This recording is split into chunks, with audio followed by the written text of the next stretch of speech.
Welcome to Art Lounge. So, what's Art Lounge? It's a space for artists, ones aspiring, or those who enjoy it, to come together and share ideas, thoughts, expression, and creation.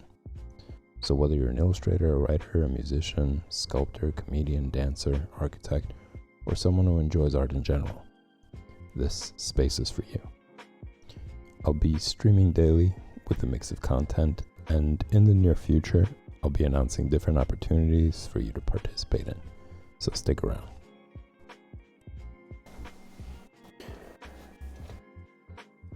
Hey everyone, welcome back to the Coloring Comics stream of the day. This is the fourth stream of the day, the last one. And in the stream, I'm primarily going to be focusing on traditionally coloring comics. Now, I'm not really sure if that's going to be set in stone, if it's going to be just traditional. I might do also digital as well, depending on what I'm working on. But for now, for this period, I guess I'm just going to be focusing on coloring the Conan panels from my other stream. And I'm going to be using watercolors. I might experiment with color pencils as well, just for the fun of it. And, I think that the Conan comic is perfect for that because it's not really complicated as far as colors go. It's pretty straightforward. It's just solid colors. And it's just a matter of playing around with the medium and figuring out which one I really enjoy, if I enjoy both, or just getting faster at both. So yeah, this is going to be mainly focused on that. And before I get started, as you guys can see, I already did a little bit of experimenting with watercolors. Some of these pages I've used different watercolor equipment, I guess, or liquids. But before we get started, I wanted to show you guys the materials that I'm going to be using, just to give you an idea of what you could also do. And I'm going to try to, I predominantly wanted to pick stuff that is pretty cheap. It's not high class stuff, just to say that you could just pick up any of this and just start practicing it and playing around with it. That's just really what the point of it is. But yeah, let's just jump in. I'm going to show you guys first the watercolors. Now, I got these, they're pretty cheap. There was $20 or something like that, or maybe less than that even, on Amazon. And it's just little tubes of watercolor, but you could see that it's a pretty good selection and a pretty good number of colors for watercolor. That's just one tray, and then there's a second tray, and you could see all the colors are listed on there. You got all sorts of greens, you got the blues, pretty much all the hues even. That's pretty good. Here is the other one where you see more of the primary colors. So yeah, it's not really high-tech stuff or pricey kind of watercolors. It's pretty basic, and also comes with this, which is great, the flesh color on there, so you don't have to do a lot of mixing there. I mean, you still do. Well, that's what I figured out through doing the stuff. Despite that flesh color, you still have to do some mixing to get the right tone. That's part of the fun. That's why I'm actually doing it. So that's the watercolors for you. Then I got some brushes here, also really cheap. You could probably get these, I don't know, they're $1 or $2 or something. This is,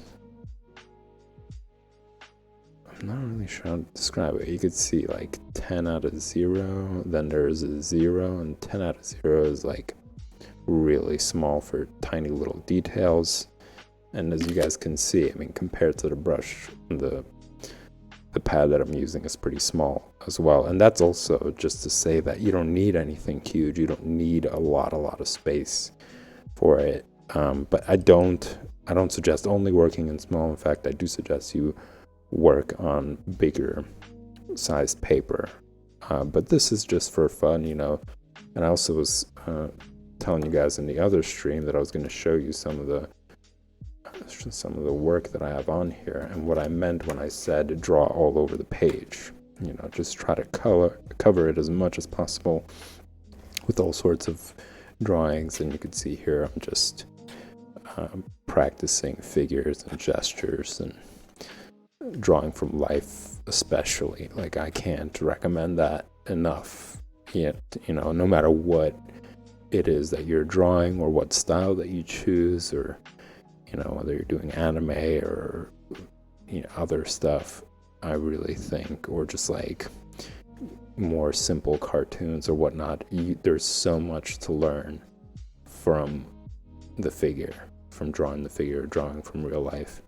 And as far as just practicing proportions and seeing like different intricate lines on there, and just practicing your hand to be able to make all of them, and not just like really simplify the lines themselves. That you could do later, but for now, just so that your hand is more flexible, so that you could actually draw more freely and expressively, as opposed to being rigid because your hand is just not used to making those motions. That's like one of the best things about drawing from life, drawing from the figures. You don't have to think about what in your imagination you're trying to draw and trying to nail that. The subject is there for you. You just have to sit down and practice and focus on all these things I was just talking about to get better, to improve. So you can see here, just practicing with the ruler as well, and I'll show you guys that as well, just how to make straight lines using the ruler, all sorts of directions. And what I was using to do that was this ink brush pen. And I'm sure you guys have seen that before, but this one is great because you get to refill it, and the bristles are nylon. As much as I like more natural, I don't like that the natural ones come from animals, but I do like this one. It's nylon. It lasts longer.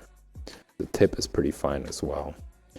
And I was just practicing using the ruler how to draw these straight lines, especially because there's so much line variation with this. You could see that you could do like really thin lines with it, and then if you press harder it gets thicker. So it's just being able to have more hand control, and especially speed with it, getting faster and faster, drawing the lines that you really want, as opposed to just like, I have no control over it. So there's so many benefits to it. This is such a great brush pen, and especially because you could refill it. You don't have to throw this out. You could just purchase yourself like India ink and just refill it whenever it dries out. Also pretty cheap. It's about like $6 or $7. So yeah, but I'm gonna be using these pens, these brushes, not pens, for coloring. You got this one, which is the 0, and I got a bunch of other ones here. And I'm pretty dominantly going to be using the 0 one, just the same way as this brush pen, just to be able to like practice drawing thick and thin lines without having to use another brush for it.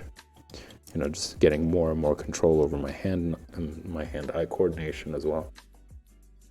Just get better and better on it, and rely less on the brushes. But of course, at some point, it's important. You don't want to use like a really small one on areas where, it's just like a block of solid color, and instead of just using a small one, you want to use a big one and get that out quickly. If it's like a block of blue or whatever, like you saw here.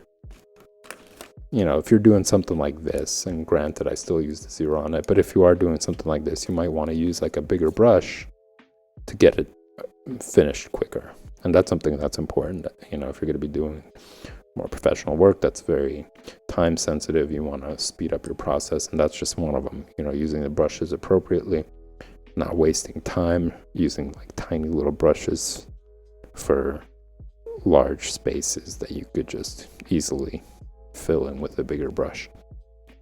So yeah, there's that one, and the rest of them are just about the same. They're about the same size. Like, what is this one? This one is, this is a 3 out of 0.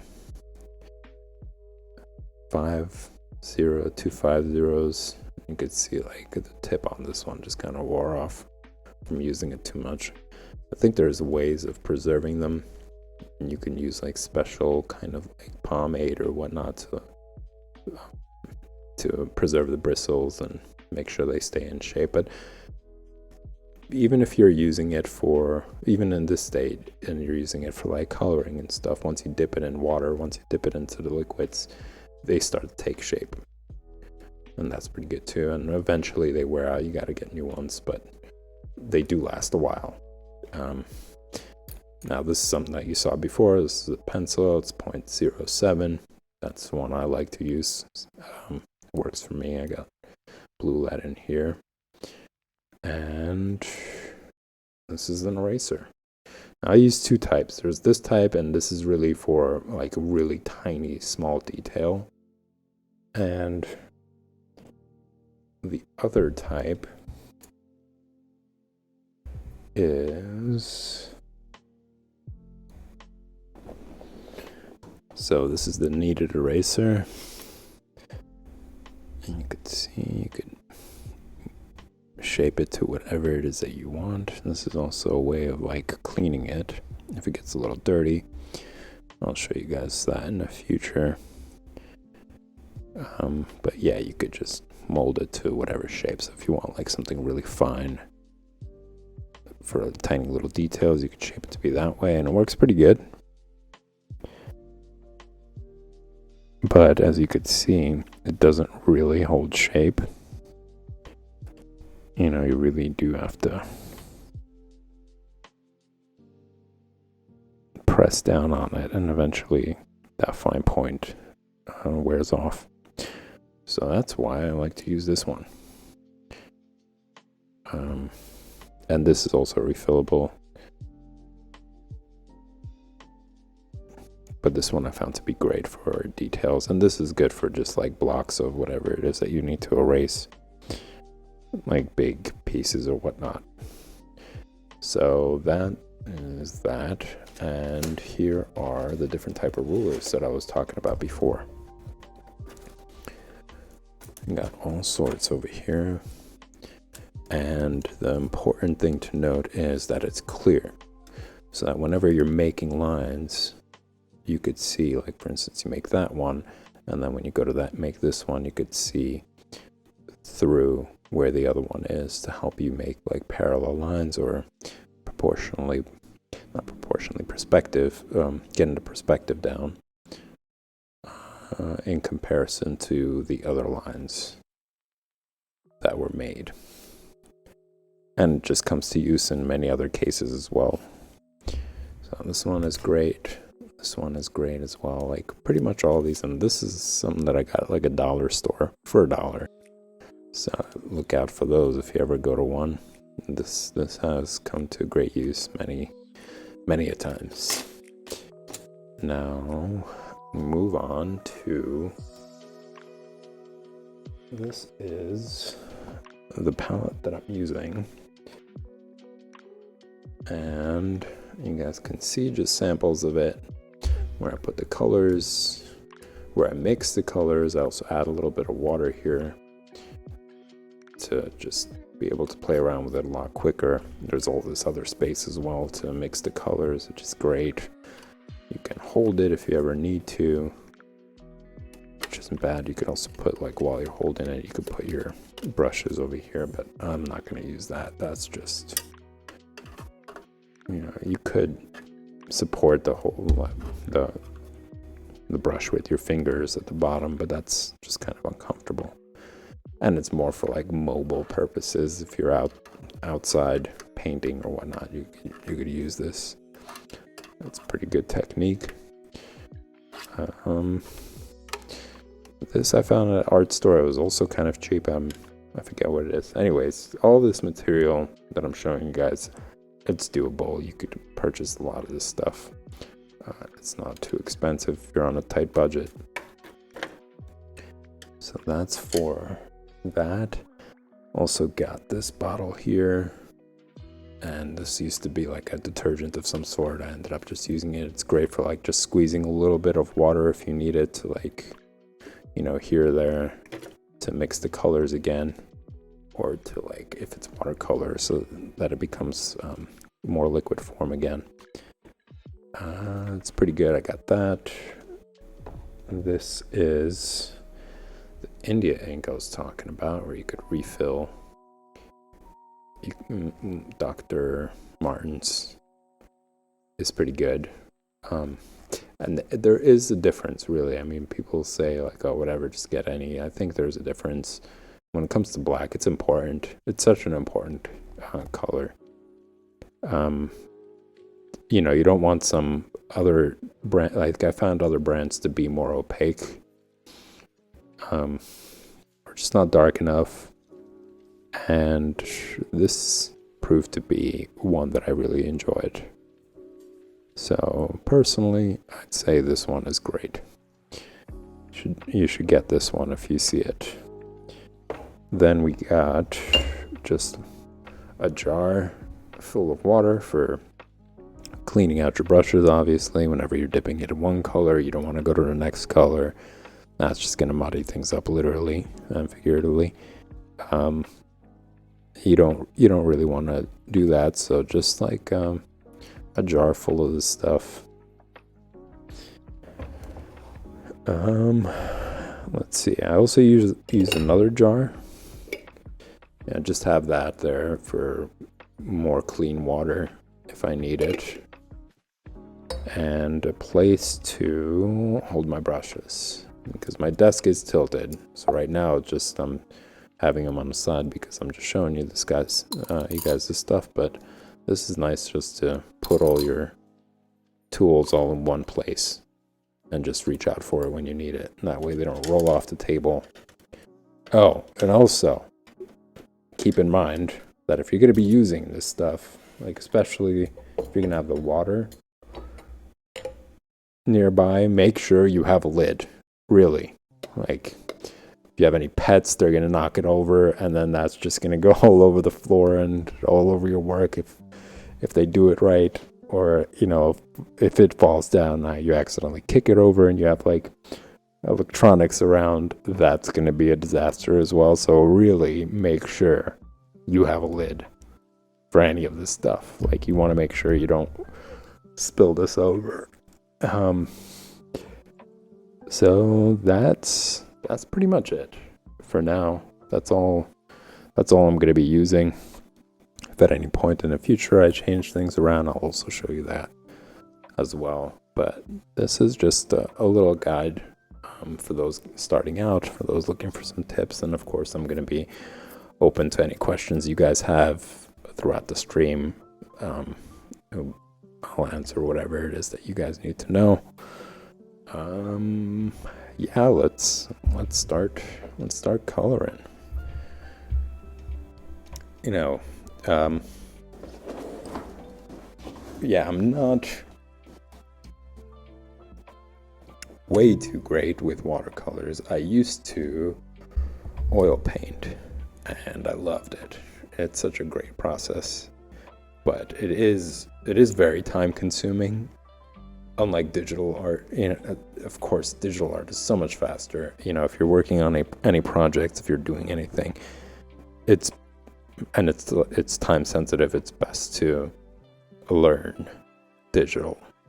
It's going to save you a lot of time. It's great because of that, but it doesn't replace traditional coloring or just working with brushes. It's such an experience. It's so great to feel all that stuff, feel all the wet mediums, and feel how that goes on the paper. Oh, and that brings up another important point, is the kind of paper that you're using for watercolor. I got this one right here. I am not really sure if this is like bristle. They should say that on the front. I mean, that's one of the things, but I'm sure, no, nothing on here. Anyways, you want something that's a little bit on the thicker side. Of course, you don't want it to bleed over. You know, you're not seeing this on this side. So you want something on a thicker side. I don't like texture, too much texture. Like a little bit of texture is okay, but too much texture tends to like grind a pencil and the lines just look really choppy. I don't enjoy that. So you want to, for me, I preferred something a little bit on a smoother side, more so on a smoother side than on a rougher side, and for it to be thick, to be able to handle all sorts of mediums. So this is pretty great because it's both. It really is. On the smoother side, it's thick. It's able to deal with watercolors. Also, the pencil lines are great on it. I really enjoy how it feels as well. Right, paper. So that's another important part of it. So let's get into this. And like I was mentioning before, I'm going to drip a little bit of water in each one and see if this really helps. Now let's center this so you guys can see it well.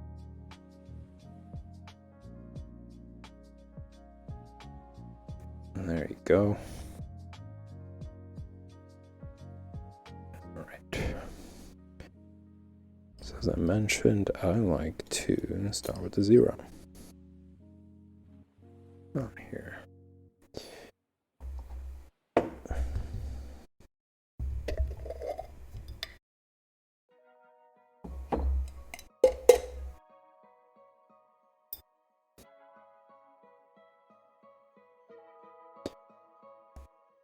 I think you guys can see that on the camera and see how it just kind of dilutes color.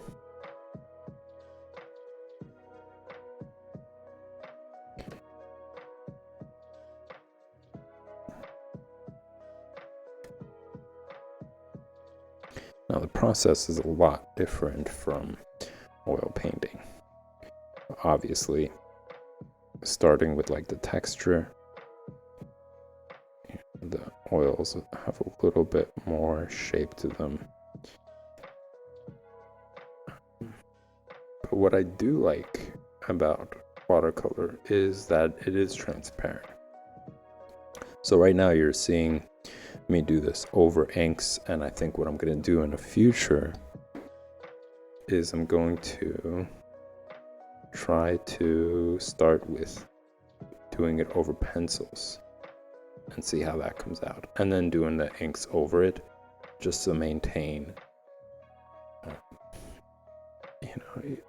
to maintain the lines, because it's still, even though it's opaque, and depending on how much color you put on the brush,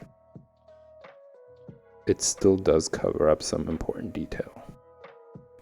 And this is very different from how these comics were actually colored back in the day.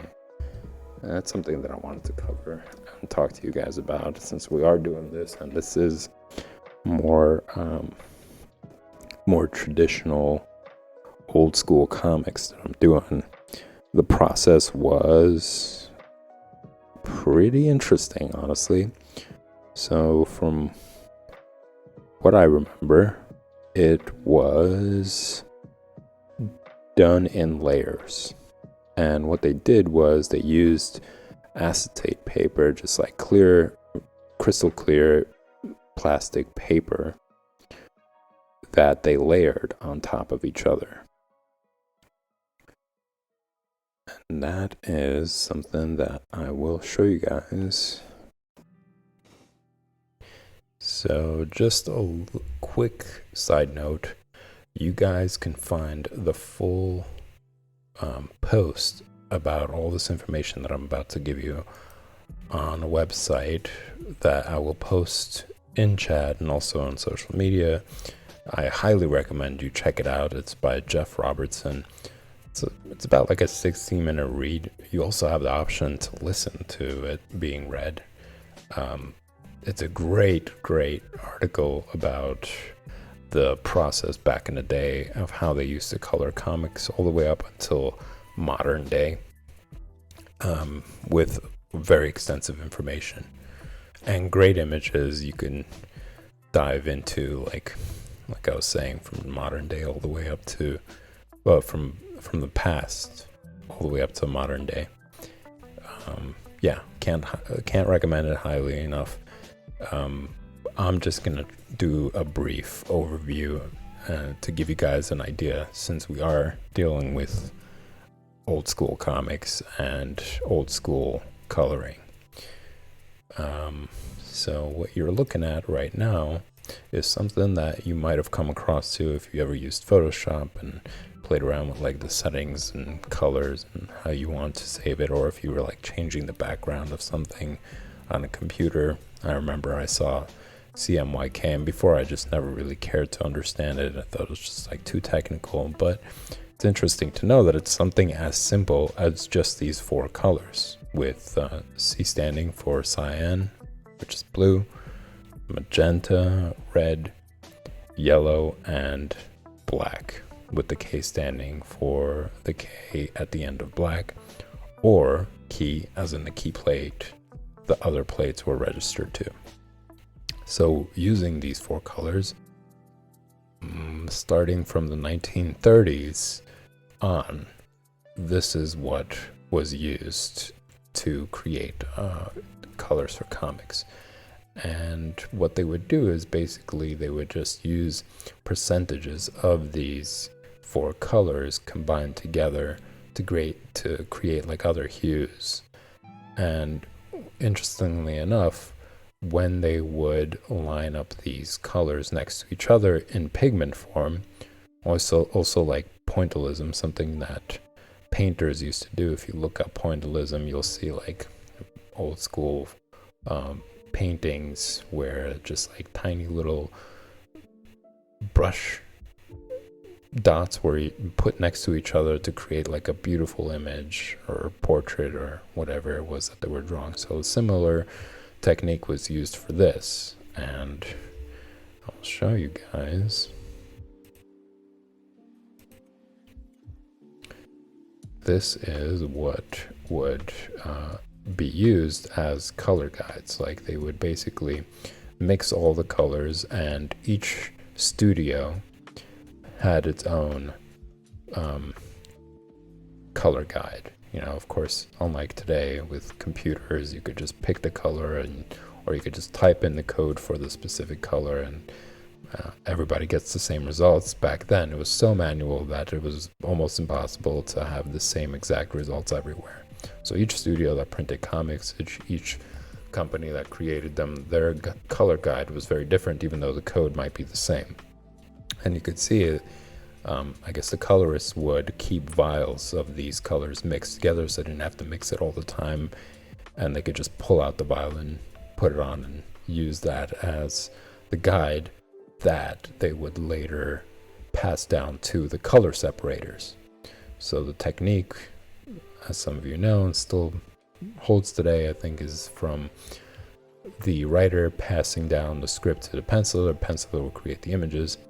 Then he would pass it down to the letterer, and the letterer would put in all the information, and then all that would be sent over to the inker, and then the inker would do his work, pass it down to the colorist, and the colorist would create these guides.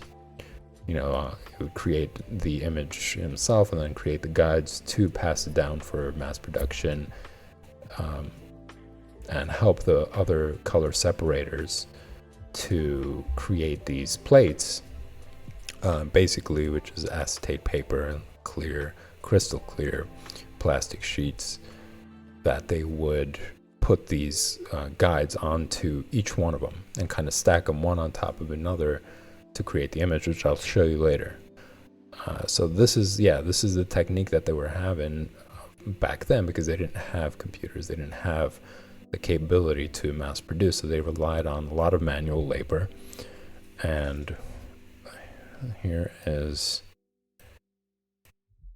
the picture of what I was talking about before, which you could see. You got Y and R, yellow and red, and what they would do is they would combine all the pixels together, and obviously, like, this would be, if it's YR, it would be 100% of the colors combined together, which is what they used for Superman's cape.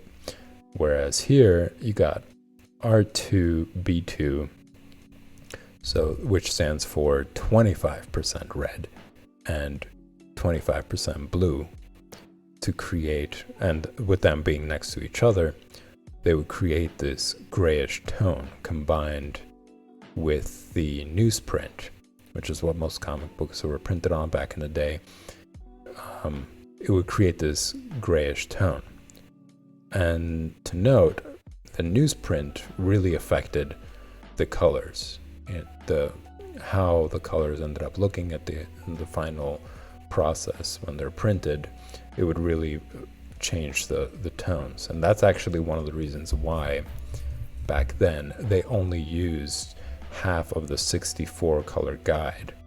What you saw before, like all the range of colors, they only used like less than half of that actually to print, to use on newsprint. And most of those colors were then used, even though only half or less than half of them were used on newsprint, more of them were used on the cover of the comic book, which was considered to be like the selling point back in the day.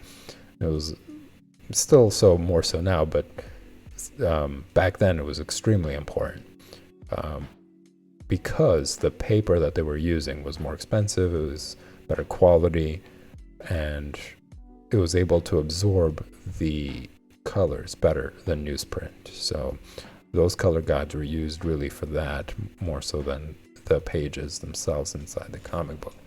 And they would use like airbrushing techniques and other techniques in order to make sure that the colors are vibrant, and there's a bigger range of different colors on there. So yeah, that was the process for the newsprint. And here is an image of where the colorists would send their color guides to. It's this place called the Chemical Color Plate Corp in Bridgeport, Connecticut. It was established in 1954, and they needed a lot of people to mass produce these color sheets. So much so that they really pretty much hired anybody off the street, like in the whatever age, gender, color, whatever it was. They would just get the people inside, and there wasn't really much of technical requirement.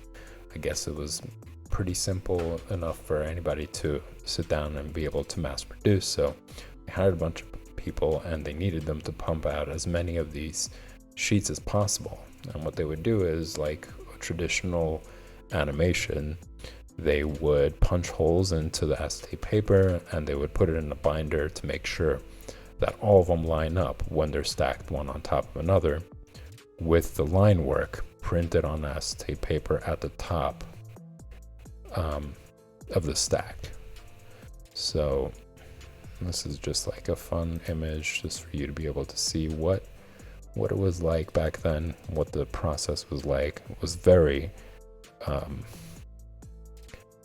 technical. I guess, you could see there's so many things that go into it in order to produce these sheets. And this is basically what it was like. This is how many sheets that they would use and what the final result was. And it's just interesting, you would think 4 colors, but the process is pretty technical. There's a lot going into it, and you would look at the final result and you're like, oh, it's kind of simple. There isn't really that much going on. There isn't really that much shading or anything like that. But it wasn't. There was all this going into it to make sure that these flat colors that would go on top of the images would come out right. So all these multiple steps to get to the final result of it. And I think it's great. I think it's one of the things that I really, really enjoy, especially about old school comics, especially about John Buscema's work, is that it maintained the realness to it. Like, you could see that the figures really did have a lot of detail to it. They were anatomically correct. Their expressions were great. There was a lot of realness to the pencil work itself, and the colors, given that they're flat, gave it that comic book feel. Granted, now that color techniques are way more advanced, I do enjoy that, but I still really enjoy that simplicity of it, despite it not really being a simple process. Just the result of it looking a lot more simple really has this cool combination of both worlds, of it being like real and at the same time having that comic book feel to it. So yeah, this is just a brief summary of all of it, and as I mentioned, I really recommend you guys visit that website, go through it, read it, listen to it, look through the images. It's very cool, very interesting, worth the time, 20-minute read. And with that said, let's jump into coloring.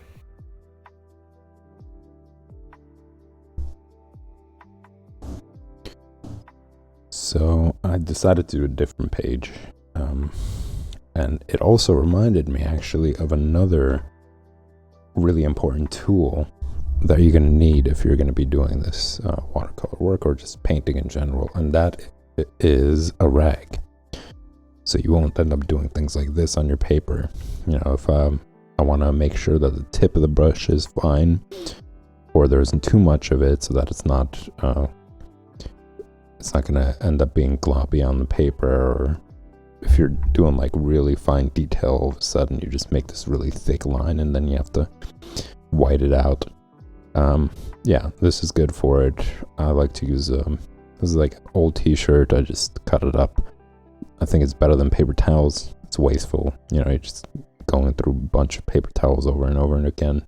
Whereas this lasts for a while. You could also wash it. So yeah, with that said, let's start drawing. Let's start coloring.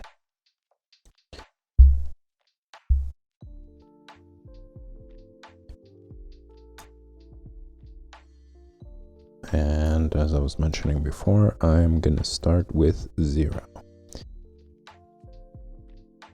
Now I did something bad. I didn't wash the brushes the last time that I used them, so they're a little bit crusty, but thankfully the tip is still maintained. And I'm gonna add water to each of these paints so that they liquefy again.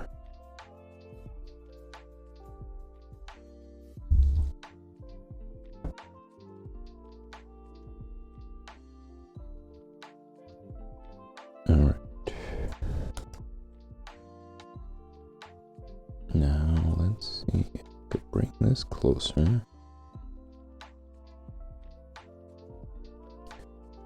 And this is something else that I actually wanted to mention. Aside from materials, aside from having all the right tools, I think just being properly set up, being comfortable, making sure that the chair that you have is comfortable, and you're just, you're not slouching over. All this stuff really does make the experience more pleasurable. And then at the end, you're not just like aching and taking weird positions in order to reach whatever it is that you're drawing. That's also really important. So your drawing environment, how you have everything set up, is also really important to take note of.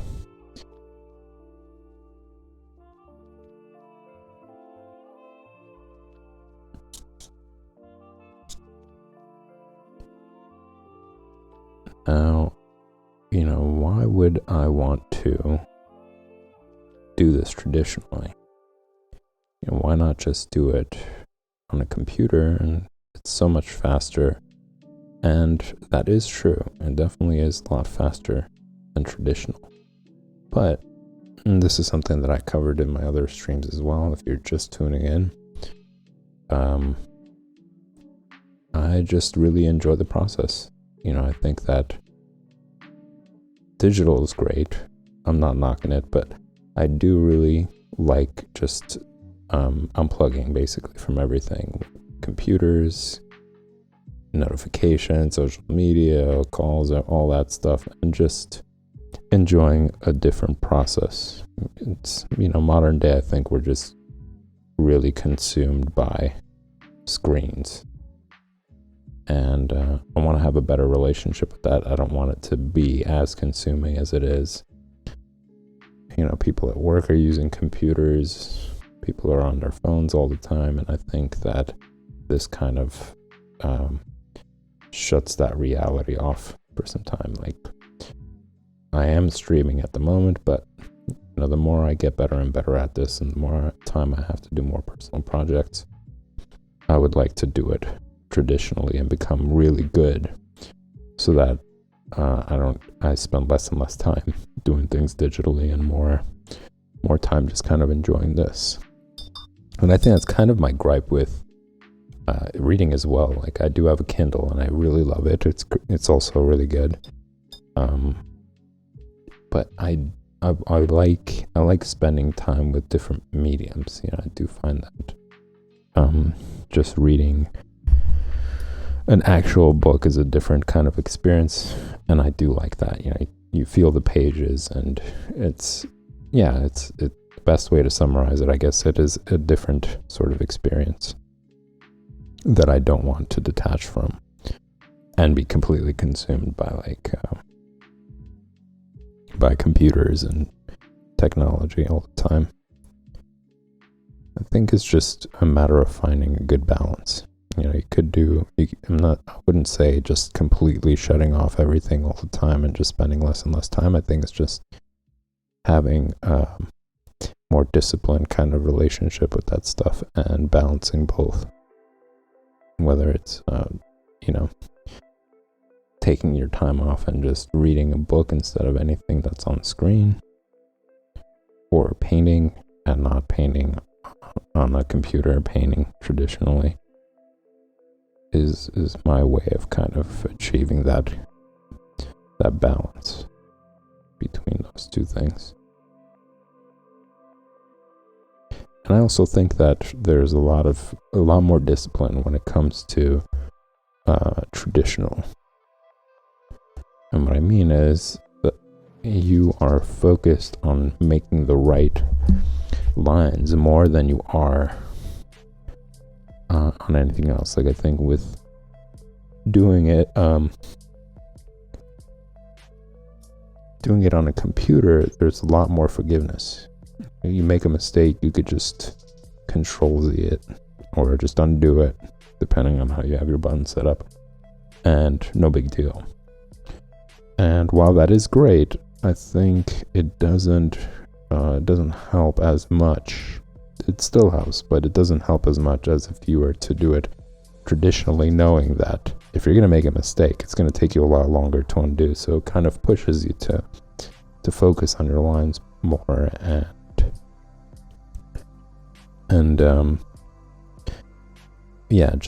just being more present with every line that you make. And I think that's pretty good. It'll improve your technique. It'll overall just help you zone in more on your drawings. So there's multiple benefits to it. And it also steadies your hand. you know, as I mentioned, it's kind of the same story with digital. If you make a mistake, it's not a big deal. If your hand is kind of shaking, not a big deal. You can undo it, and that is always there in the back of your mind, like, oh, it's okay, I could do it. And that's really a great thing as well. You know, some people do get bogged down by the disappointment in their process, and they're just like, oh, they get so frustrated, they kind of either stop or they get, I want to say, tilted. And just like either take a break or just stop drawing or start feeling hopeless, like, oh, I can't do this right. So I think digital mediums tend to alleviate that.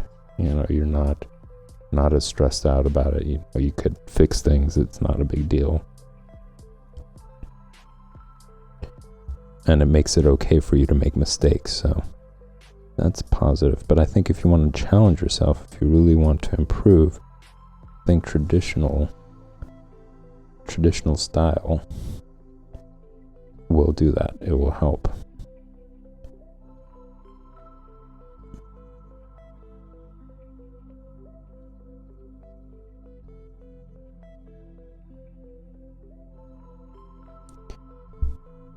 So it's all these things. It's unplugging, it's the experience of the, you know, feeling the brush, feeling the wet medium, feeling the paper, that I can't see it being replaced by computers in any way. Not yet. I wouldn't be surprised if at some point in the future that would be possible, and that would be interesting to actually see how that could be achieved. But until then, I do want to maintain my interest in traditional work.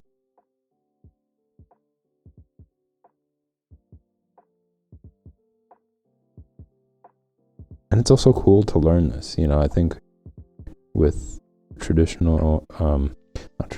digital work, you're more focused on the project itself, and there's a slight learning curve to the app, for example, and the tool that you're using. But then I notice for myself, at least, once I get that down, that part of creating content kind of disappears. Like, it's no longer about what you're using. You're just kind of focused on the project and what you're doing and how fast you could get it done. Whereas with this, like, as you could see, it's about also learning how to mix colors. And that was something that, and still is, really challenging. And it makes a world of a difference. And it also adds to the individualism of each, or the individuality of each artist, you know, how they mix the colors. Even though they want the same flesh tone, for example, each one will mix it differently, and the outcome would be different from artist to artist, which is pretty cool, right? You get to see everybody's abilities and their own perspective, and I think that's fun. I really do enjoy that. It looks like I'm gonna have to add another color for this gentleman's coat. And that's a little bit of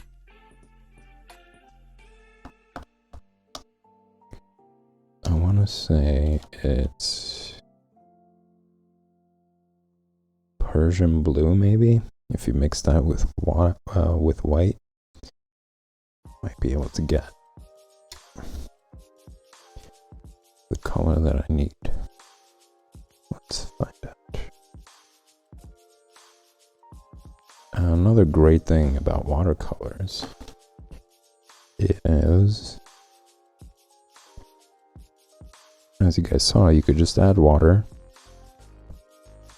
Like if you have the paint sitting out for some time, you could add some water, and then it's back to just being pliable. Like, you could still play around with it and it's not completely wasted. I think that's great. That's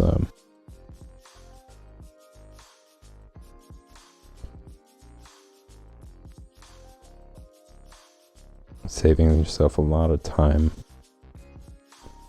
Oh no, it's too blue. Might want to... Is there a little purple in there? Is that what's going on?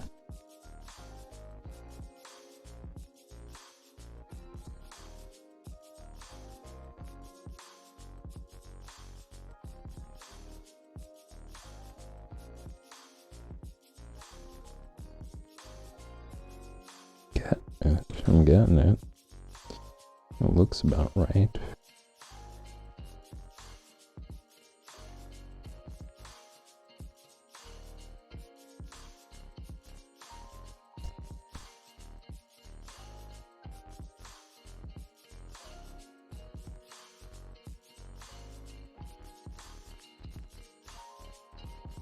Yeah, you know, mixing is definitely the biggest challenge when it comes to like traditional painting, and that's something that I battled with when I was doing oils. For some time I was doing oil painting and also really loved that process.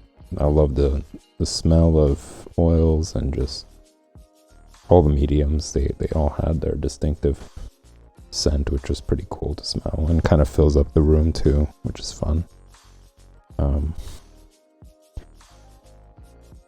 But it is very time consuming. You know, you really do have to spend a lot of time on each piece that you're working on, and there's so much that goes into it as well, besides just mixing colors, and that, like, for instance, you have to really consider your lighting. Like, if you neglect lighting in your piece, you're going to get different results. So for me, it took me a while to understand that, and I would like sit down and I would work on something for hours, and then the next day I would look at it and I'm like, well, the tone is different, especially when it comes to skin color. That's something that you can't budge. You know, for me, I just battled with it, and at some point it was like too orange, and then I played around with it some more, not paying attention to light at all. For instance, like, I would wake up one day and it's kind of a gray day, so the color would be a little bit different. I would have to make it more vibrant, so I would add that vibrance to it, and then the next day I would wake up and then the light was a little bit more bright outside, so my room was filled with that light, and now all of a sudden it's too orange, and I'm like, oh damn. So I have to sit and I mixed it again, and I thought it had something to do with the drying, so I dried on there, and now it's a dark color, which is also something that you have to take into account, that does play into the results as well.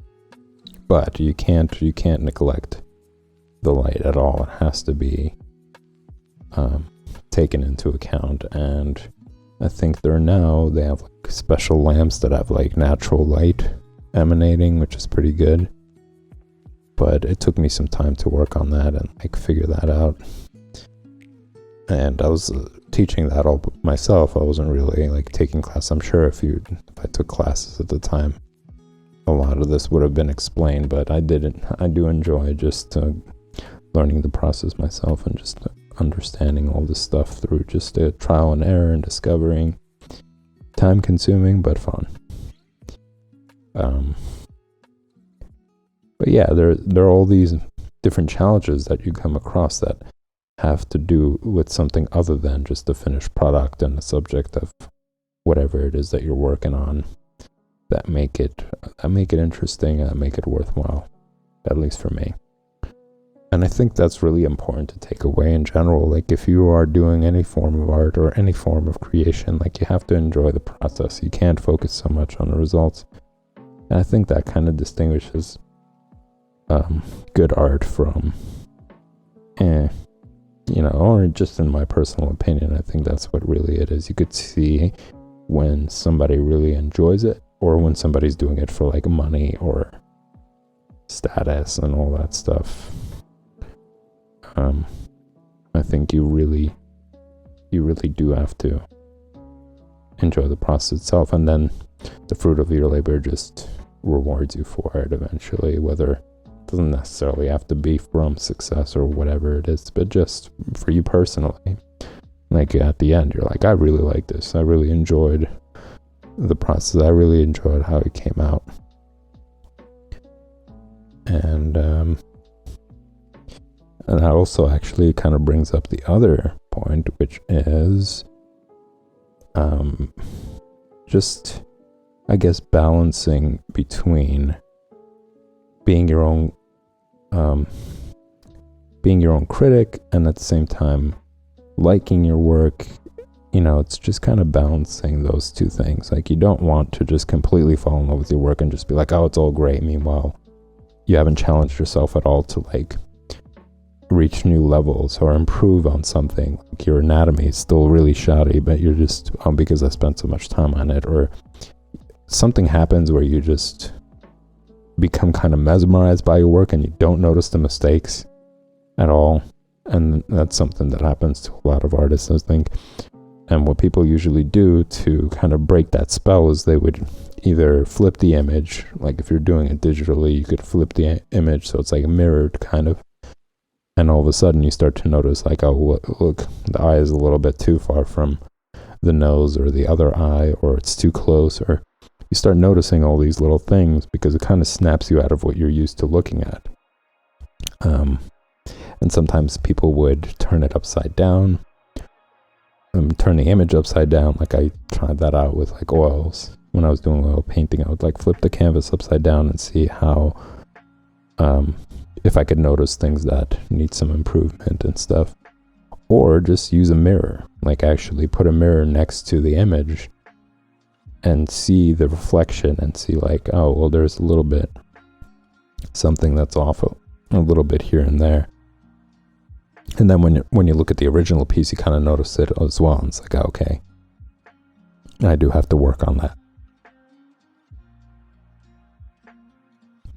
So yeah, it's a little bit of both. Like, you do have to really enjoy the process. You do have to enjoy your work and not so much depend on whether other people like it or not. And that's just, I think, a plus.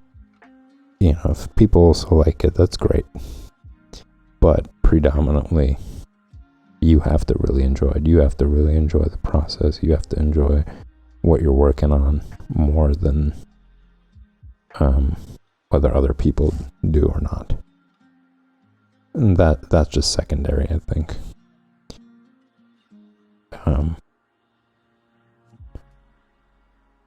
It's a nice perk to know that other people really are enjoying what you're doing. And also just not being a little bit too involved and knowing that you could always learn something. And I think that's a really healthy mindset, to know that there's always more for you to learn. I think that will inspire to see things more, to be open-minded, to enjoy things more and not getting a little too involved in yourself or in your own work or whatever it is, and just being able to enjoy things outside of it as well.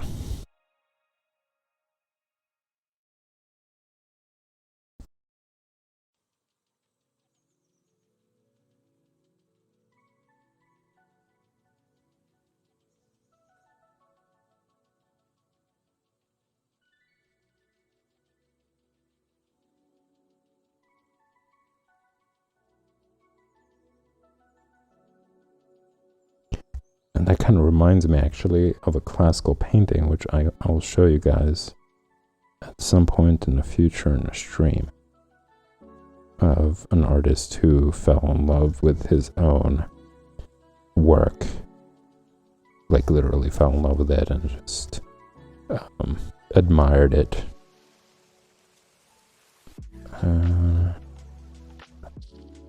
I will show it. Actually, I have to just brush up my knowledge on it and remember exactly what is going on. I don't want to start talking about it and then be like, oh, whoops.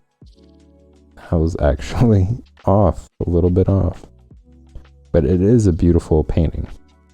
It's kind of meta, actually. It's like a painting of a sculptor who falls in love with his work. And the painting is actually really beautiful, how the painter made it. So I imagine the painter himself fell in love with the work of the sculptor, fall in love with his sculpture, which is pretty cool.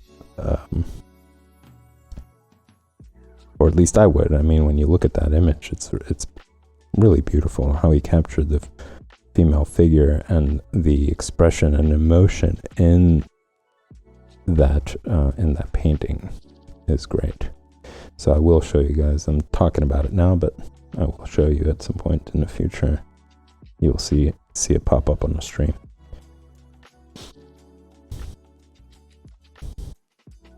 But yeah, going back to technique, you know, the other benefit is like steadying your hand, being able to make really fine lines with the brush. You know, the brush is so sensitive. Like with the pencil, you could press as hard as you can. Like for instance, if you have a mechanical pencil, or even if just like a regular pencil, you press hard, the line isn't going to get much thicker. I mean, you know that the variation is very small when it comes to either of those things.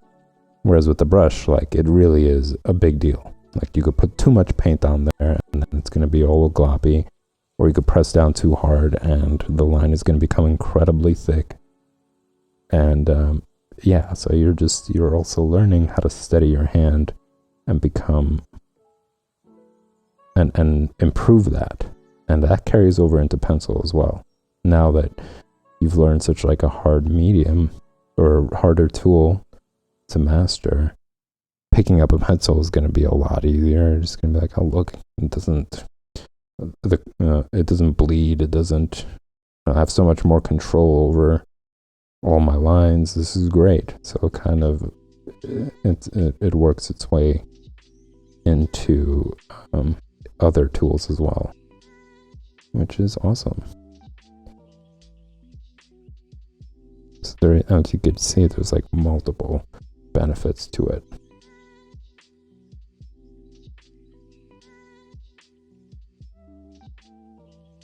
And I have to still get used to the difference, really. You know, I'm still kind of treating it or thinking of it in terms of like oils or using it as oils, whereas like watercolor is more opaque. And even though it seems like it's really dark, after it dries,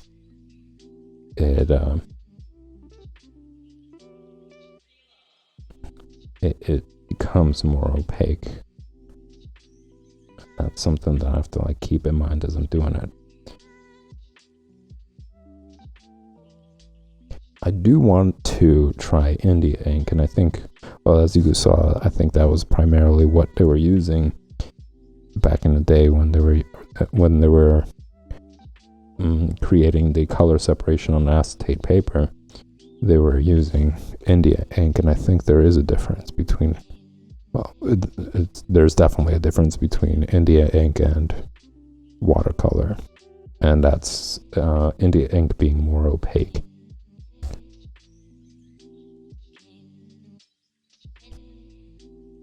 Which is beneficial because you're not covering up really important details, which I'm a little frustrated with. You know, there are certain lines here that I want to maintain that really bring out the image or really bring out or add more character to the subject. And I don't like that it's covering it up. But I think really that's like just a technique thing of having to learn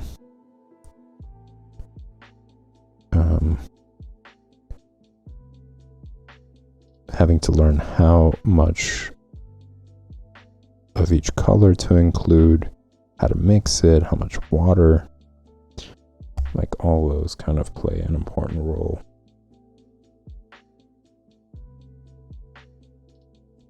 and just getting it down. So in a matter of time, I'm sure I'm going to be able to figure that out. And as I was mentioning earlier, the drying period and how that's going to result, and what kind of results it's going to bring actually.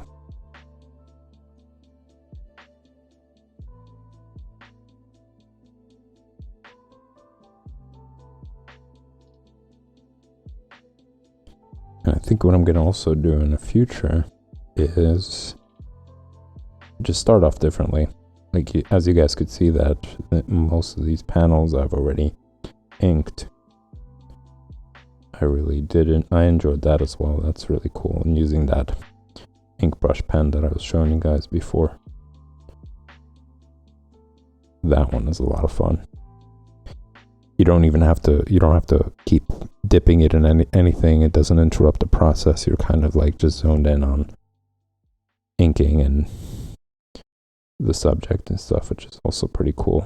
So as you could see, like, all these different mediums have their benefits and their own unique experiences, which are worthwhile. I don't think canceling any of those out or substituting in any way is really doing the process or the whole point of it any justice. Like, I like to be able to switch all the stuff up. I'd like to switch and learn all the different techniques for watercolor, and then switching and learning all the different techniques for using the brush pen and oils and all that. It's very cool. Just not enough time in the day.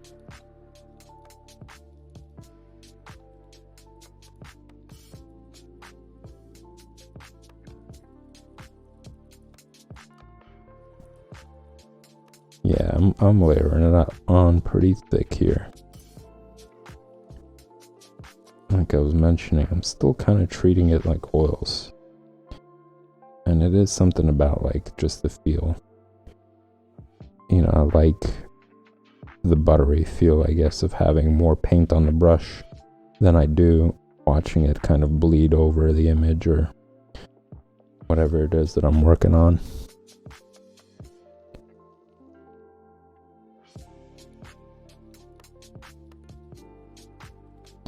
And that's one of the reasons what motivated me actually into, like, learning watercolors, because I was looking through some old school paintings and I saw this, like, amazing still life, and I thought, oh, this must be, or it looks like oil, or I guess I looked at the information on it to learn who the artist was, or what kind of medium it was, or what the title of it was, and then I saw watercolor and I was like, oh wow, watercolor, really? When I thought back then, when I thought of watercolor, I thought of those, like, bleeding colors on the paper, which is a style as well of, like, watercolor as well. It's like when you're using more water than you are using paint, and it kind of, like, spreads out through the page or the image. And that's what I thought of when I thought watercolor, and I didn't think that watercolor was capable of such technique or such result. And I thought, well, it is a little bit more simple. Not a little bit, it's a lot more simple than oils, and that could be fun to learn.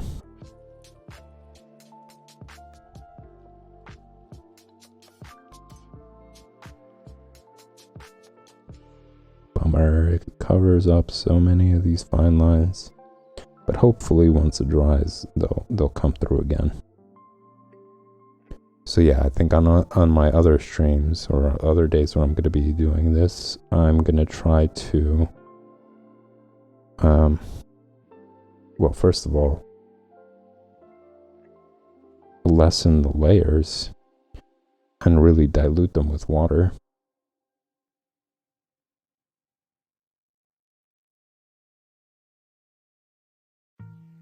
Let's see if I can brush out some of this stuff and show these lines anyways.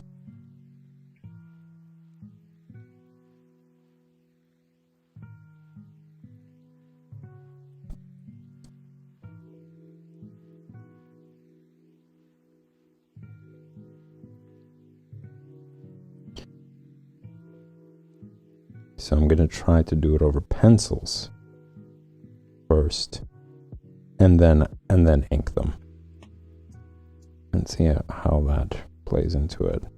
Which would mean that I would have to put really opaque layers on the image so that I could still see, because as you could see, this is like black on here, but if you put on way too much or way too many layers on there, it's going to cover up the darkest blacks on here.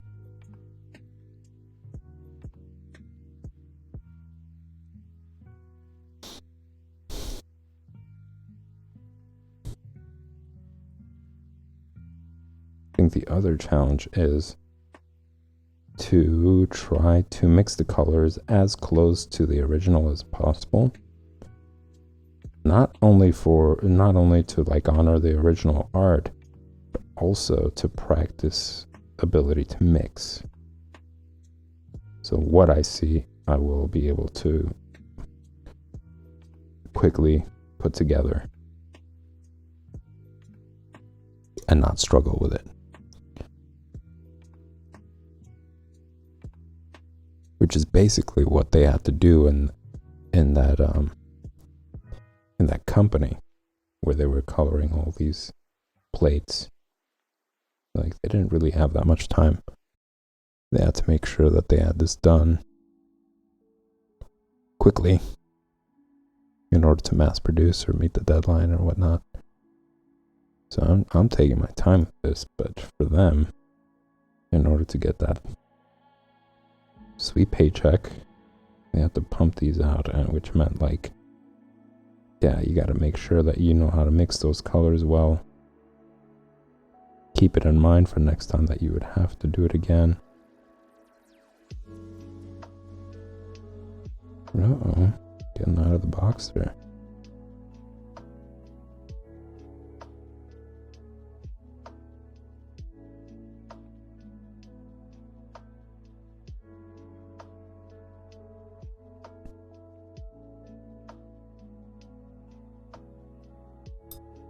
Yeah, my colors are a little bit too bright. Which could have been what the originals were like, I don't know. Because again, this is newsprint, so it's kind of hard to tell what the original colors were like.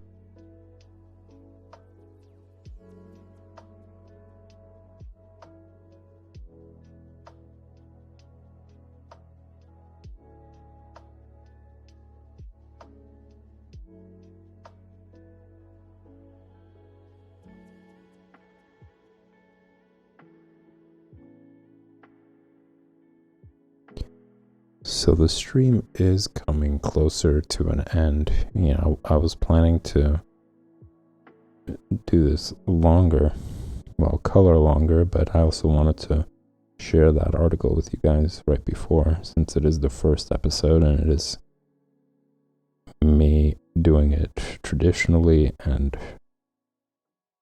it's just cool to know that these old school comics, what the process was like back then and how different it is in comparison to now.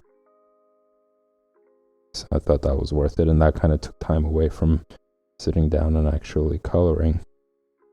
But I will be back. As I mentioned before, you guys can also find me on social media, which I have links posted. You guys can find them in the comments as well.